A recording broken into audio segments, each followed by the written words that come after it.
or Ilion, was the capital of a kingdom in Asia Minor, situated near the Hellespont, and founded by Ilus, son of Tros. At the time of the famous Trojan War, this city was under the government of Priam, a direct descendant of Ilus. Priam was married to Hecuba, daughter of Dymas, king of Thrace, and among the most celebrated of their children were the renowned and valiant Hector, the prophetess Cassandra, and Paris, the cause of the Trojan War. Before the birth of her second son Paris, Hecuba dreamt that she had given birth to a flaming brand, which was interpreted by Isaeus the seer, a son of Priam by a former marriage, to signify that she would bear a son who would cause the destruction of the city of Troy. Anxious to prevent the fulfilment of the prophecy, Hecuba caused her new-born babe to be exposed on Mount Ida to perish. But being found by some kind-hearted shepherds, the child was reared by them, and grew up unconscious of his noble birth. As the boy approached manhood, he became remarkable not only for his wonderful beauty of form and feature, but also for his strength and courage, which he exercised in defending the flocks from the attacks of robbers and wild beasts. Hence he was called Alexander, or helper of men. It was about this time that he settled the famous dispute concerning the golden apple, thrown by the goddess of discord into the assembly of the gods. As we have already seen, he gave his decision in favour of Aphrodite, thus creating for himself two implacable enemies, for Hera and Athene never forgave the slight. Paris became united to a beautiful nymph named Oenone, with whom he lived happily in the seclusion and tranquillity of a pastoral life. But to her deep grief, this peaceful existence was not fated to be of long duration. Hearing that some funereal games were about to be held in Troy in honour of a departed relative of the king, Paris resolved to visit the capital and take part in them himself. There he so greatly distinguished himself in a contest with his unknown brothers, Hector and Deiphobus, that the proud young princes, enraged that an obscure shepherd should snatch from them the prize of victory, were about to create a disturbance, when Cassandra, who had been a spectator of the proceedings, stepped forward and announced to them that the humble peasant who had so signally defeated them was their own brother Paris. He was then conducted to the presence of his parents, who joyfully acknowledged him as their child, and amidst the festivities and rejoicings in honour of their new-found son, the ominous prediction of the past was forgotten. As a proof of his confidence, the king now entrusted Paris with a somewhat delicate mission. As we have already seen in the legend of Heracles, that great hero conquered Troy, and after killing King Laomedon, carried away captive his beautiful daughter Hesione, whom he bestowed in marriage to his friend Telamon. But although she became Princess of Salamis and lived happily with her husband, her brother Priam never ceased to regret her loss, and the indignity which had been passed upon his house. And it was now proposed that Paris should be equipped with a numerous fleet, and proceed to Greece in order to demand the restoration of the king's sister. Before setting out on this expedition, Paris was warned by Cassandra against bringing home a wife from Greece, and she predicted that if he disregarded her injunction, he would bring inevitable ruin upon the city of Troy, and destruction to the house of Priam. Under the command of Paris, the fleet set sail and arrived safely in Greece. Here the young Trojan prince first beheld Helen, the daughter of Zeus and Leda, and sister of the Dioscuri, who was the wife of Menelaus, king of Sparta, and the loveliest woman of her time. The most renowned heroes in Greece had sought the honour of her hand, but her stepfather, Tyndareus, king of Sparta, fearing that if he bestowed her in marriage on one of her numerous lovers, he would make enemies of the rest, made it a stipulation that all suitors should solemnly swear to assist and defend the successful candidate with all the means at their command, in any feud which might hereafter arise in connection with the marriage. He at length conferred the hand of Helen upon Menelaus, a warlike prince, devoted to martial exercises and the pleasure of the chase, to whom he resigned his throne and kingdom. When Paris arrived at Sparta, and sought hospitality at the royal palace, he was kindly received by King Menelaus. At the banquet given in his honour, he charmed both host and hostess by his graceful manner and varied accomplishments, and specially ingratiated himself with the fair Helen, to whom he presented some rare and chaste trinkets of Asiatic manufacture. Whilst Paris was still a guest at the court of the king of Sparta, the latter received an invitation from his friend Idomeneus, king of Crete, to join him in a hunting expedition, and Menelaus, being of an unsuspicious and easy temperament, accepted the invitation, leaving to Helen the duty of entertaining the distinguished stranger. Captivated by her surpassing loveliness, the Trojan prince forgot every sense of honour and duty, and resolved to rob his absent host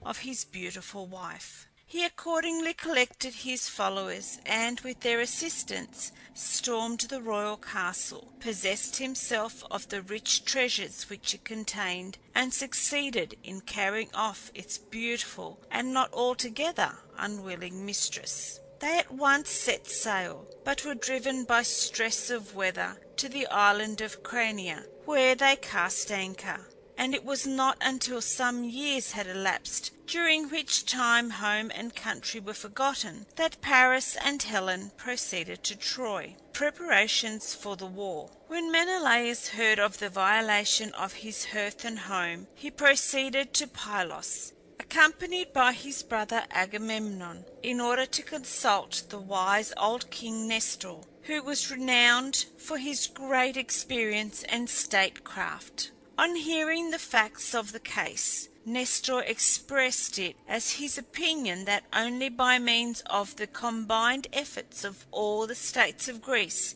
could Menelaus hope to regain Helen in defiance of so powerful a kingdom as that of Troy. Menelaus and Agamemnon now raised the war cry, which was unanimously responded to from one end of Greece to the other. Many of those who volunteered their services were former suitors of the fair Helen, and were therefore bound by their oath to support the cause of Menelaus. Others joined from pure love of adventure, but one and all were deeply impressed with the disgrace which would attach to their country should such a crime be suffered to go unpunished. Thus a powerful army was collected, in which few names of note were missing.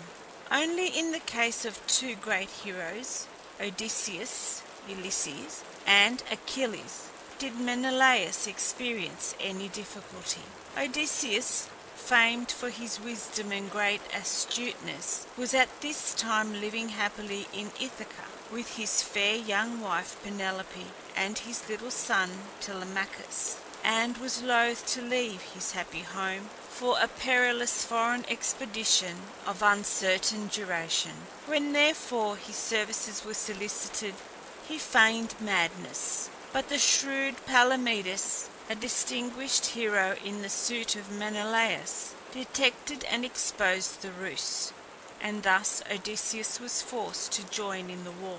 But he never forgave the interference of Palamedes, and, as we shall see, eventually revenged himself upon him in a most cruel manner. Achilles was the son of Peleus and the sea goddess Thetis, who is said to have dipped her son when a babe in the river Styx, and thereby rendered him invulnerable except in the right heel, by which she held him. When the boy was 9 years old, it was foretold to Thetis that he would either enjoy a long life of inglorious ease and inactivity, or that after a brief career of victory he would die the death of a hero. Naturally desirous of prolonging the life of her son, the fond mother devoutly hoped that the former fate might be allotted to him. With this view she conveyed him to the island of Scyros in the Aegean Sea, where, disguised as a girl, he was brought up among the daughters of Lycomedes, king of the country. Now that the presence of Achilles was required, owing to an oracular prediction that Troy could not be taken without him, Menelaus consulted Calchas the soothsayer, who revealed to him the place of his concealment. Odysseus was accordingly dispatched to Scyros, where, by means of a clever device, he soon discovered which among the maidens was the object of his search. Disguising himself as a merchant, Odysseus obtained an introduction to the royal palace, where he offered to the king's daughters various trinkets for sale. The girls, with one exception, all examined his wares with unfeigned interest. Observing this circumstance, Odysseus shrewdly concluded that the one who held aloof must be none other than the young Achilles himself. But in order further to test the correctness of his deduction, he now exhibited a beautiful set of warlike accoutrements, whilst, at a given signal, stirring strains of martial music were heard outside, whereupon Achilles, fired with warlike ardour, seized the weapons, and thus revealed his identity.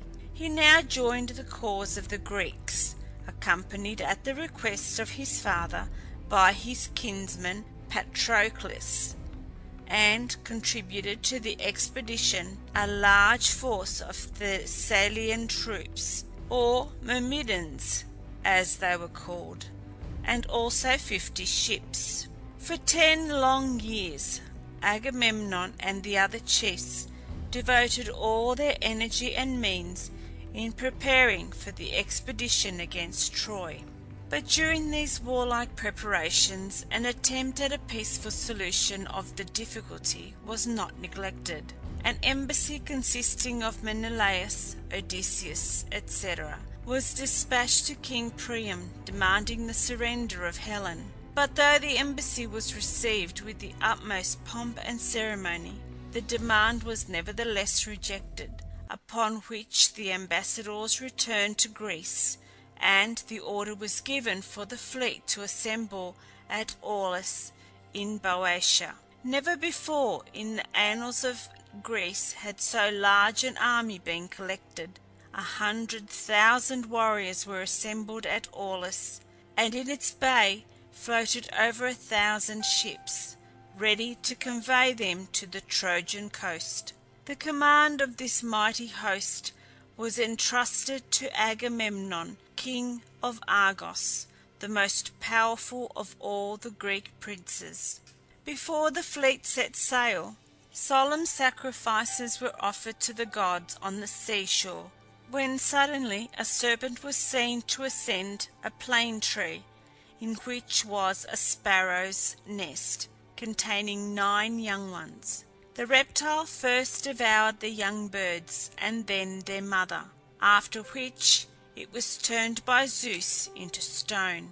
Calchas the soothsayer, on being consulted, interpreted the miracle to signify that the war with Troy would last for 9 years, and that only in the 10th would the city be taken. Departure of the Greek fleet. The fleet then set sail, but mistaking the Mysian coast for that of Troy, they landed troops and commenced to ravage the country. Telephus, king of the Mysians, who had a son of the great hero Heracles, opposed them with a large army, and succeeded in driving them back to their ships, but was himself wounded in the engagement by the spear of Achilles. Patroclus, who fought valiantly by the side of his kinsman, was also wounded in this battle. But Achilles, who was a pupil of Chiron, carefully bound up the wound, which he succeeded in healing, and from this incident dates the celebrated friendship which ever existed between the two heroes, who even in death remained united. The Greeks now returned to Aulis. Meanwhile, the wound of Telephus proving incurable, he consulted an oracle, and the response was that he alone who had inflicted the wound possessed the power of curing it. Telephus accordingly proceeded to the Greek camp, where he was healed by Achilles, and at the solicitation of Odysseus consented to act as guide in the voyage to Troy. Just as the expedition was about to start for the second time, Agamemnon had the misfortune to kill a hind sacred to Artemis, who in her anger sent continuous calms which prevented the fleet from setting sail. Calchas, on being consulted, announced that the sacrifice of Iphigenia, the daughter of Agamemnon, would alone appease the incensed goddess.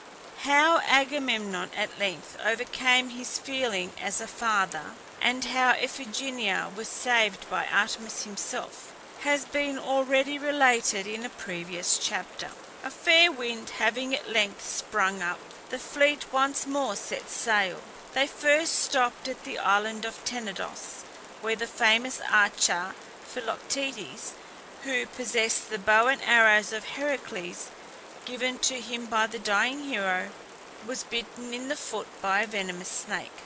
So unbearable was the odour emitted by that wound, that, at the suggestion of Odysseus, Philoctetes was conveyed to the island of Lesbos, where, to his great chagrin, he was abandoned to his fate, and the fleet proceeded on their journey to Troy. Commencement of hostilities. Having received early intelligence of the impending invasion of their country, the Trojans sought the assistance of their neighbouring states, who all gallantly responded to their call for help, and thus ample preparations were made to receive the enemy.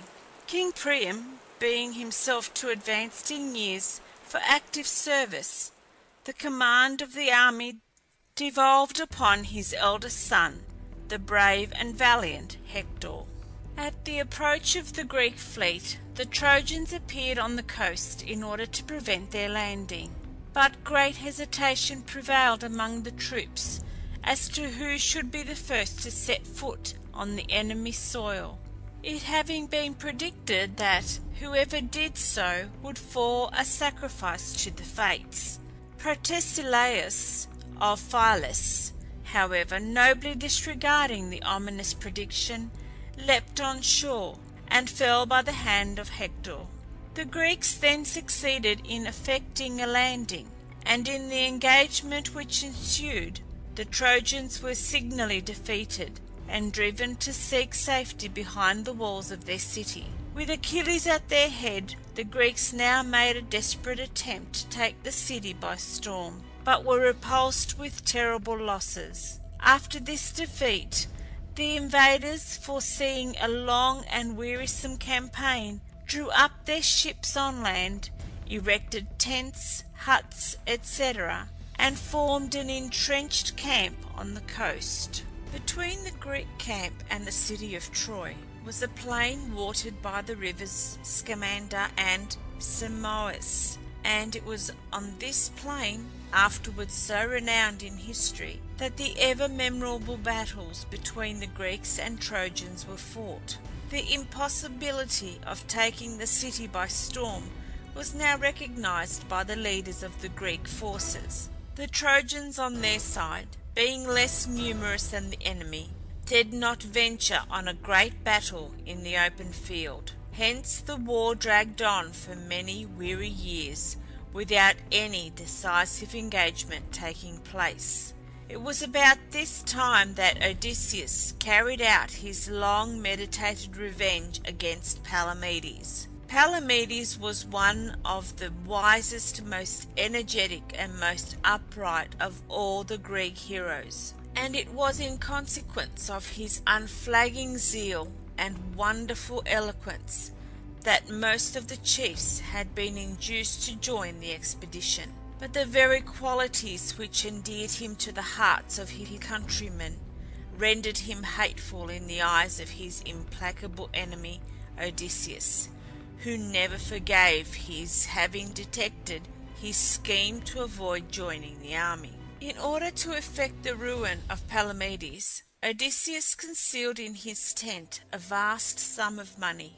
He next wrote a letter, purporting to be from King Priam to Palamedes, in which the former thanked the Greek hero effusively for the valuable information received from him, referring at the same time to a large sum of money which he had sent to him as a reward. This letter, which was found upon the person of a Phrygian prisoner, was read aloud in a council of the Greek princes. Palamedes was arraigned before the chiefs of the army and accused of betraying his country to the enemy, whereupon a search was instituted, and a large sum of money being found in his tent, he was pronounced guilty and sentenced to be stoned to death. Though fully aware of the base treachery practised against him, Palamedes offered not a word in self-defence, knowing but too well that, in the face of such damning evidence, the attempt to prove his innocence would be vain. Defection of Achilles. During the first year of the campaign, the Greeks ravaged the surrounding country and pillaged the neighbouring villages. Upon one of these foraging expeditions, the city of Pedasus was sacked, and Agamemnon, as commander-in-chief, received as his share of the spoil the beautiful Chryseis, daughter of Chryses, the priest of Apollo, whilst to Achilles was allotted another captive, the fair Briseis. The following day, Chryseis, anxious to ransom his daughter, repaired to the Greek camp, but Agamemnon refused to accede to his proposal, and with rude and insulting words drove the old man away. Full of grief at the loss of his child, Chryseis called upon Apollo for vengeance on her captor. His prayer was heard, and the gods sent a dreadful pestilence which raged for 10 days in the camp of the Greeks. Achilles at length called together a council and inquired of Calchas, the soothsayer, how to arrest this terrible visitation of the gods. The seer replied that Apollo, incensed at the insult offered to his priest, had sent the plague, and that only by the surrender of Chryseis could his anger be appeased.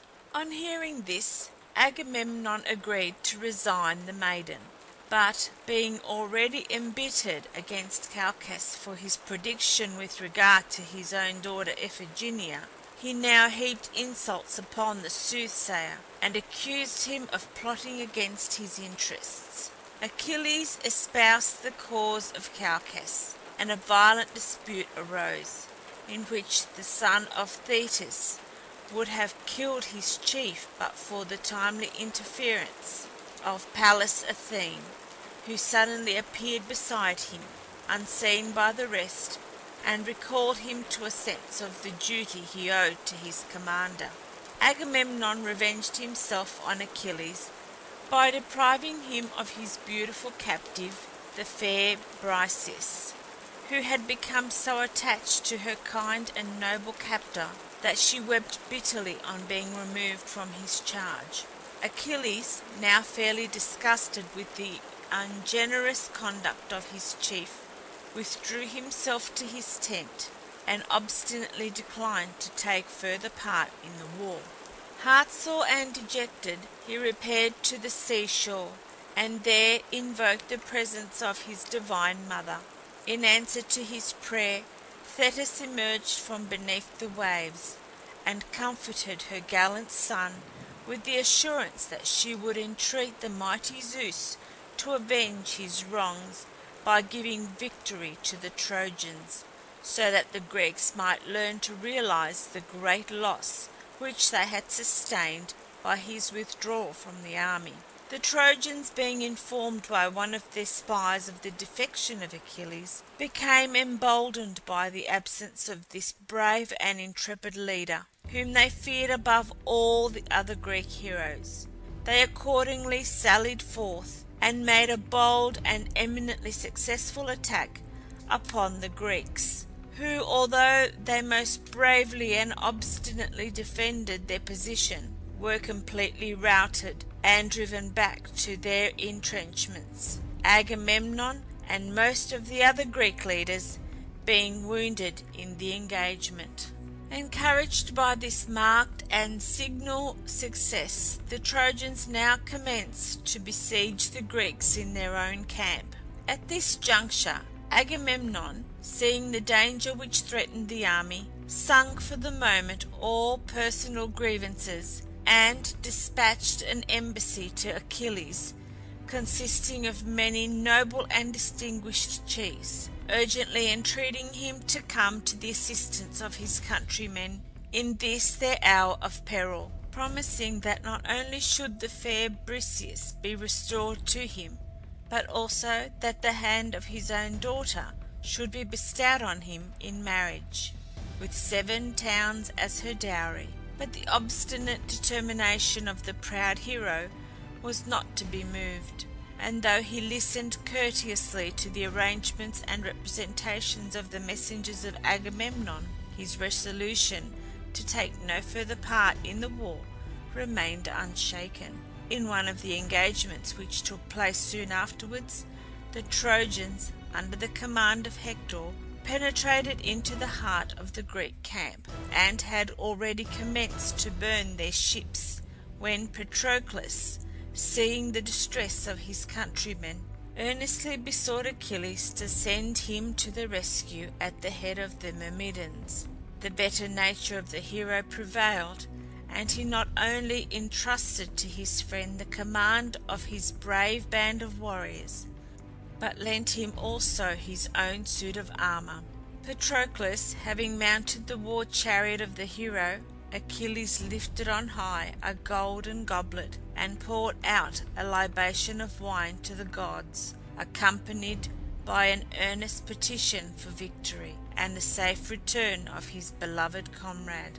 As a parting injunction, he warned Patroclus against advancing too far into the territory of the enemy, and entreated him to be content with rescuing the galleys. At the head of the Myrmidons, Patroclus now made a desperate attack upon the enemy, who, thinking that the invincible Achilles was himself in command of his battalions, became disheartened, and were put to flight. Patroclus followed up his victory, and pursued the Trojans as far as the walls of their city, altogether forgetting in the excitement of the battle that injunction of his friend Achilles. But his temerity cost the young hero his life, for he now encountered the mighty Hector himself, and fell by his hands. Hector stripped the armour from his dead foe, and would have dragged the body into the city, had not Menelaus and Ajax the Greater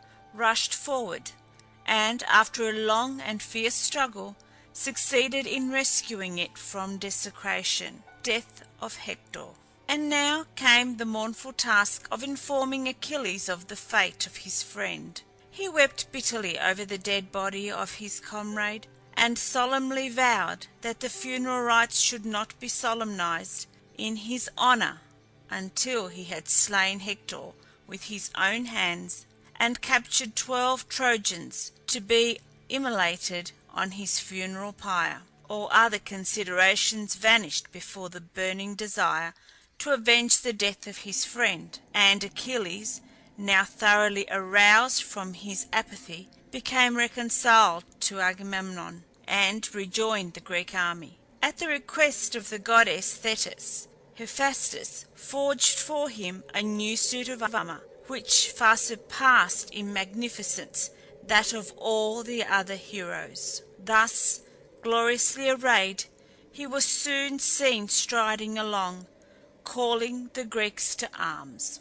He now led the troops against the enemy, who were defeated and put to flight, until, near the gates of the city, Achilles and Hector encountered each other. But here, for the first time throughout his whole career, the courage of the Trojan hero deserted him. At the near approach of his redoubtable antagonist, he turned and fled for his life. Achilles pursued him, and thrice round the walls of the city was the terrible race run, in sight of the old king and queen, who had mounted the walls to watch the battle. Hector endeavoured, during each course, to reach the city gates, so that his comrades might open them to admit him or cover him with their missiles. But his adversary, seeing his design, forced him into the open plain, at the same time calling to his friends to hurl no spear upon his foe, but to leave to him the vengeance he had so long panted for. At length, wearied with the hot pursuit, Hector made a stand and challenged his foe to single combat. A desperate encounter took place, in which Hector succumbed to his powerful adversary at the Scaean gate, and with his last dying breath the Trojan hero foretold to his conqueror that he himself would soon perish on the same spot. The infuriated victor bound the lifeless corpse of his fallen foe to his chariot, and dragged it 3 times round the city walls, and thence to the Greek camp. Overwhelmed with horror at this terrible scene, the aged parents of Hector uttered such heart-rending cries of anguish that they reached the ears of Andromache, his faithful wife, who, rushing to the walls, beheld the dead body of her husband bound to the conqueror's car. Achilles now solemnized the funeral rites in honor of his friend Patroclus. The dead body of the hero was borne to the funeral pile by the Myrmidons in full panoply. His dogs and horses were then slain to accompany him in case he should need them in the realm of shades, after which Achilles, in fulfilment of his savage vow, slaughtered 12 brave Trojan captives who were laid on the funeral pyre, which was now lighted. When all was consumed, the bones of Patroclus were carefully collected and enclosed in the golden urn. Then followed the funereal games, which consisted of chariot races, fighting with the cestus, a sort of boxing glove, wrestling matches, foot races, and single combats with shield and spear, in all of which the most distinguished heroes took part, and contended for the prizes. Penthesilea. After the death of Hector, their great hope and bulwark, the Trojans did not venture beyond the walls of their city, but soon their hopes were revived by the appearance of a powerful army of Amazons, under the command of their queen Penthesilea, a daughter of Ares, whose great ambition was to measure swords with the renowned Achilles himself, and to avenge the death of the valiant Hector. Hostilities now recommenced in the open plain. Penthesilea led the Trojan host, the Greeks on their side being under the command of Achilles and Ajax. Whilst the latter succeeded in putting the enemy to flight, Achilles was challenged by Penthesilea, to single combat. With heroic courage she went forth to the fight, but even the strongest men failed before the power of the great Achilles. And though a daughter of Ares, Penthesilea was but a woman. With generous chivalry the hero endeavoured to spare the brave and beautiful maiden warrior, and only when his own life was in imminent danger did he make a serious effort to vanquish his enemy. When Penthesilea shared the fate of all who ventured to oppose the spear of Achilles, and fell by his hand. Feeling herself fatally wounded, she remembered the desecration of the dead body of Hector, and earnestly entreated the forbearance of the hero. But the petition was hardly necessary, for Achilles, full of compassion for his brave but unfortunate adversary, lifted her gently from the ground, and she expired in his arms. On beholding the dead body of their leader in the possession of Achilles, the Amazons and Trojans prepared for a fresh attack, in order to wrest it from his hands. But observing their purpose, Achilles stepped forward and loudly called upon them to halt. Then, in a few well-chosen words, he praised the great valour and intrepidity of the fallen queen, and expressed his willingness to resign the body at once. The chivalrous conduct of Achilles was fully appreciated by both Greeks and Trojans. Thersites alone, a base and cowardly wretch, attributed unworthy motives to the gracious proceedings of the hero, and, not content with these insinuations, he savagely pierced with his lance the dead body of the Amazonian queen, whereupon Achilles, with one blow of his powerful arm, felled him to the ground and killed him on the spot. The well-merited death of Thersites excited no commiseration, but his kinsman Diomedes came forward and claimed compensation for the murder of his relative, and as Agamemnon, who, as commander-in-chief, might easily have settled the difficulty, refrained from interfering. The proud nature of Achilles resented the implied condemnation of his conduct, and he once more abandoned the Greek army and took ship for Lesbos. Odysseus, however, followed him to the island, and, with his usual tact, succeeded in inducing the hero to return to the camp. Death of Achilles. A new ally of the Trojans now appeared on the field in the person of Memnon, the Ethiopian, a son of Eos and Tithonus, who brought with him a powerful reinforcement of negroes. Memnon was the first opponent who had yet encountered Achilles on an equal footing, for, like the great hero himself, he was the son of a goddess, and possessed also, like Achilles, a suit of armour made for him by Hephaestus.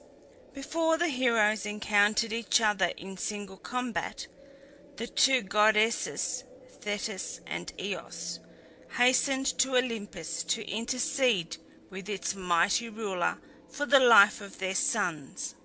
Resolved even in this instance not to act in opposition to the Moirae, Zeus seized the golden scales in which he weighed the lot of mortals, and placed it in the respective fates of the two heroes, whereupon that of Memnon weighed down the balance, thus portending his death.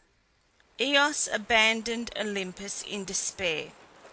Arrived on the battlefield, she beheld the lifeless body of her son, who, after a long and brave defence, had at length succumbed to the all-conquering arm of Achilles. At her command her children, the winds, flew down to the plain, and seizing the body of the slain hero, conveyed it through the air, safe from the desecration of the enemy. The triumph of Achilles was not of long duration. Intoxicated with success, he attempted, at the head of the Greek army, to storm the city of Troy, when Paris, by the aid of Phoebus Apollo, aimed a well-directed dart at the hero, which pierced his vulnerable heel, and he fell to the ground fatally wounded before the Scaean gate. But though face to face with death, the intrepid hero, raising himself from the ground, still performed prodigies of valour, and not until his tottering limbs refused their office was the enemy aware that the wound was mortal. By the combined efforts of Ajax and Odysseus, the body of Achilles was wrested from the enemy after a long and terrible fight, and conveyed to the Greek camp. Weeping bitterly over the untimely fate of her gallant son, Thetis came to embrace him for the last time, and mingled her regrets and lamentations with those of the whole Greek army. The funeral pyre was then lighted, and the voices of the Muses were heard chanting his funeral dirge. When, according to the custom of the ancients, the body had been burned on the pyre, the bones of the hero were collected, enclosed in a golden urn, and deposited beside the remains of his beloved friend Patroclus. In the funeral games celebrated in honour of the fallen hero, the property of her son was offered by Thetis as the prize of victory, but it was unanimously agreed that the beautiful suit of armour made by Hephaestus should be awarded to him who had contributed the most to the rescue of the body from the hands of the enemy. Popular opinion unanimously decided in favour of Odysseus, which verdict was confirmed by the Trojan prisoners who were present at the engagement.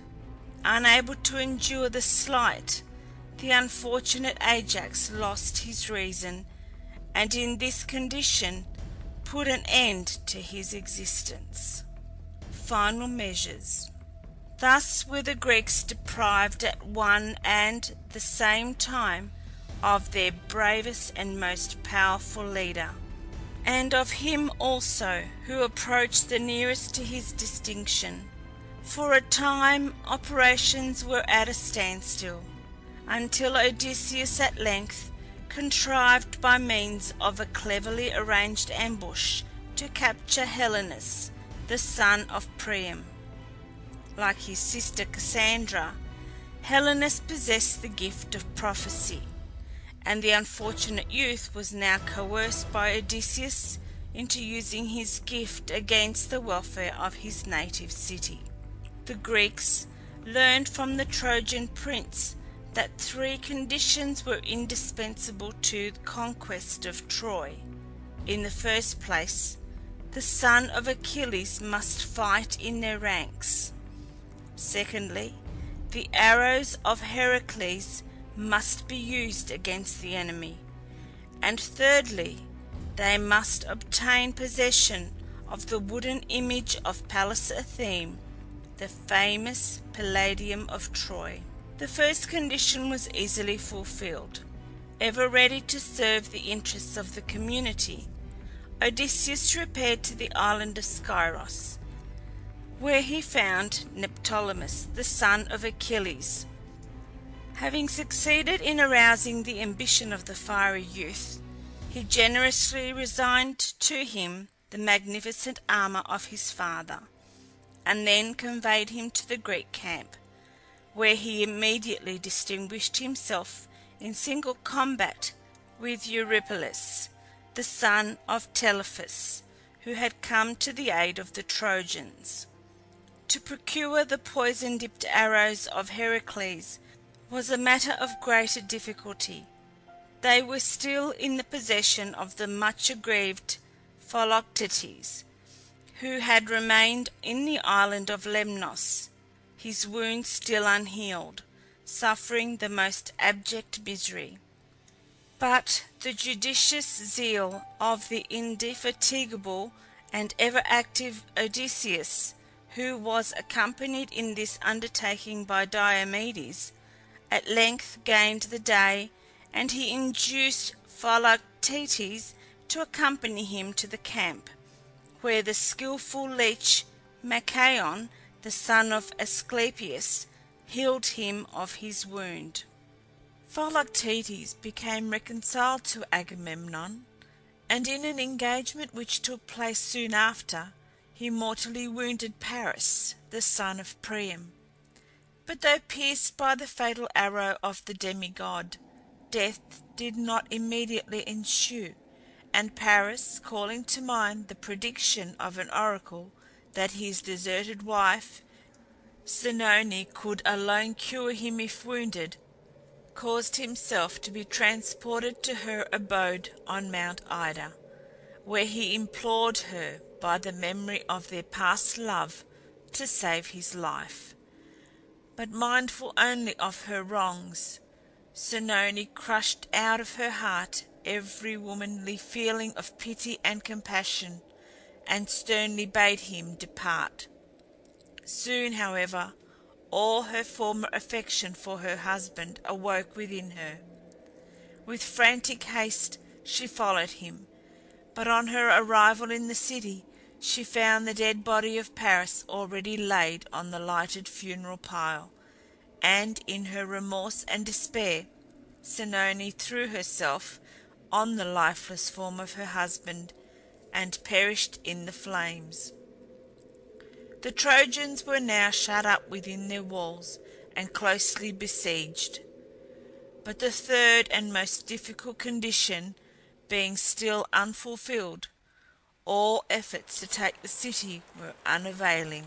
In this emergency the wise and devoted Odysseus came once more to the aid of his comrades. Having disfigured himself with self-inflicted wounds, he assumed the disguise of a wretched old mendicant, and then crept stealthily into the city in order to discover where the Palladium was preserved. He succeeded in his object, and was recognized by no one save the fair Helen, who after the death of Paris had been given in marriage to his brother Deiphobus.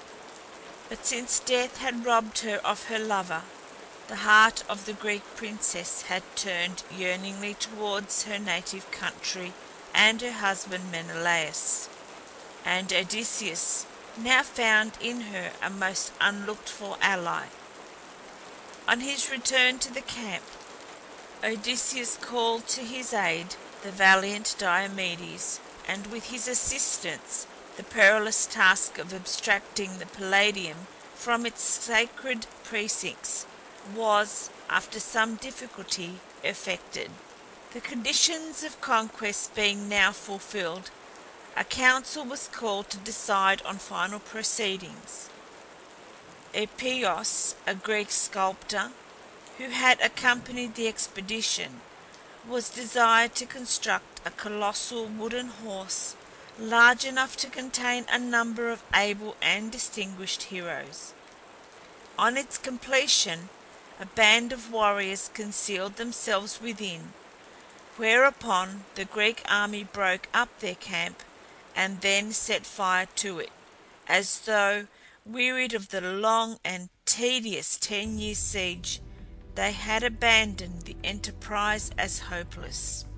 Accompanied by Agamemnon and the sage Nestor, the fleet set sail for the island of Tenedos, where they cast anchor, anxiously awaiting the torch signal to hasten back to the Trojan coast. Destruction of Troy.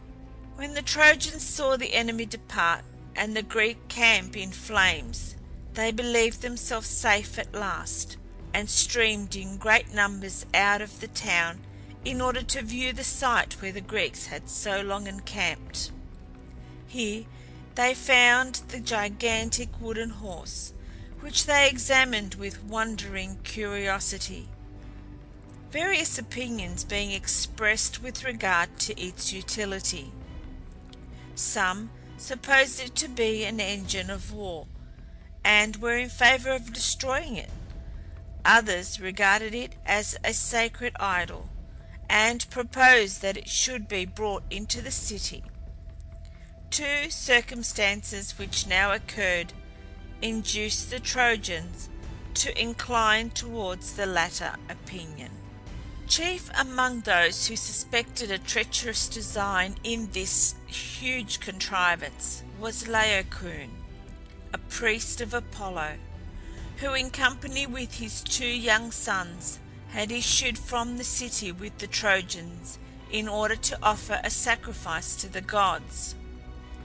With all the eloquence at his command, he urged his countrymen not to place confidence in any gift of the Greeks, and even went so far as to pierce the side of the horse with a spear, which he took from a warrior beside him, whereupon the arms of the heroes were heard to rattle. The hearts of the brave men concealed inside the horse quailed within them, and they had already given themselves up for lost, when Pallas Athene, who ever watched over the cause of the Greeks, now came to their aid, and a miracle occurred in order to blind and deceive the devoted Trojans, for the fall of Troy was decreed by the gods. Whilst Laocoon and his two sons stood prepared to perform the sacrifice, two enormous serpents suddenly rose out of the sea and made direct for the altar. They entwined themselves first around the tender limbs of the helpless youths, and then encircled their father, who rushed to their assistance, and thus all three were destroyed in sight of the horrified multitude. The Trojans naturally interpreted the fate of Laocoon and his sons to be a punishment sent by Zeus for his sacrilege against the wooden horse, and were now fully convinced that it must be consecrated to the gods. The crafty Odysseus had left behind his trusty friend Sinon, with full instructions as to his course of action. Assuming the role assigned to him, he now approached King Priam, with fettered hands and piteous entreaties, alleging that the Greeks, in obedience to the command of an oracle, had attempted to immolate him as a sacrifice, but that he had contrived to escape from their hands, and now sought protection from the king. The kind-hearted monarch, believing his story, released his bonds, assured him of his favour, and then begged him to explain the true meaning of the wooden horse. Sinon willingly complied. He informed the king that Pallas Athene, who had hitherto been the hope and stay of the Greeks throughout the war, was so deeply offended at the removal of her sacred image, the Palladium, from her temple in Troy, that she had withdrawn her protection from the Greeks, and refused all further aid till it was restored to its rightful place. Hence the Greeks had returned home in order to seek fresh instructions from an oracle. But before leaving, Calchas the seer had advised their building this gigantic wooden horse as a tribute to the offended goddess, hoping thereby to appease her just anger. He further explained that it had been constructed of such colossal proportions in order to prevent its being brought into the city, so that the favour of Pallas Athene might not be transferred to the Trojans. Hardly had the crafty Sinon ceased speaking when the Trojans, with one accord, urged that the wooden horse should be brought into their city without delay.